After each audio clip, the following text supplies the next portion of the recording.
to the actual writing. And here is a hook. We're going to start with what we call the hook. This is how you reel in the reader. Now, I was just reading this article about how we generally are now trained to skim.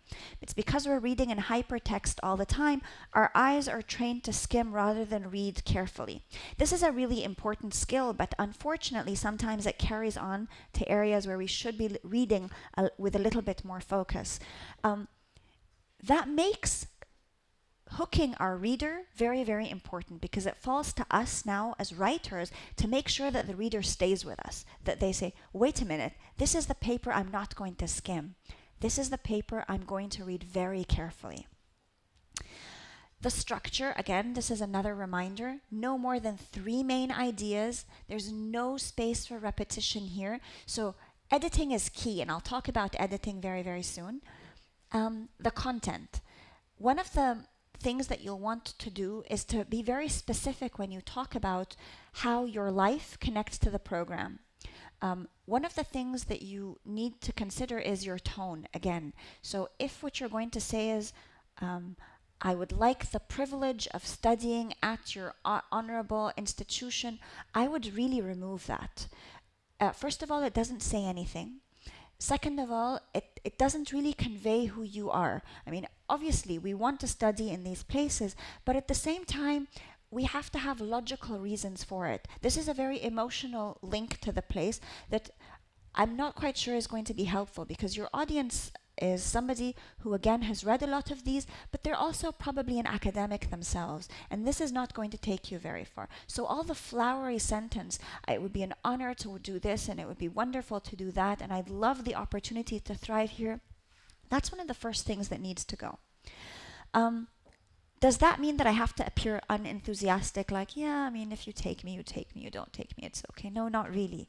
But you also have to achieve some balance, right? This is about you presenting, but not appearing overbearing and saying, I do this and I do that and I'm wonderful and I'm excellent. And also not, I've had trouble, but you know, if you give me a chance, it'll be great. Those are 2 different levels. What you want to do is hit the middle tone. This is who I am. I'm going places. It would benefit both me and you to be part of this path, right? Because at the end of the day, a university wants fantastic students that will produce great research, that will take their message far, right? That will bring back everything that they've learned in the United States. They'll bring it back to Egypt, right? Or they'll excel in the United States by staying. But they also need you, right? But again, it's important not to say that. You'd be lucky to have me or something of that sort. That's not what you want to say either. Let's go back, and I always want you to imagine the person reading this. Let's go back to the person reading this. They have very little tolerance for repetition. And that's why, again, you should really not go down the path and be tempted to buy a personal statement online or to use a template. They're bored of these. Structurally, they've seen it so many times.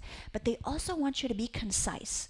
Conciseness is condensing the maximum amount of ideas in the minimum amount of words. And that's a real art, okay? But what's interesting is while I say that you should brainstorm in the beginning while you're thinking extensively. You should have pages and pages of scribbling and bubbles and arrows and ideas. And when you start from a lot, the act of condensation becomes very strategic because you're selecting things from your theme, and this condensation happens in stages. The last thing, I know this is obvious, but revise, revise, revise, revise. Already today, as I was looking through the handout, I found 1 typo, and I was very, very embarrassed. It was a very small typo on the 2nd page, but you really should revise these things extensively. Proofread at the level of the sentence to make sure that you're using the right words in the right place, but also at the level of the idea.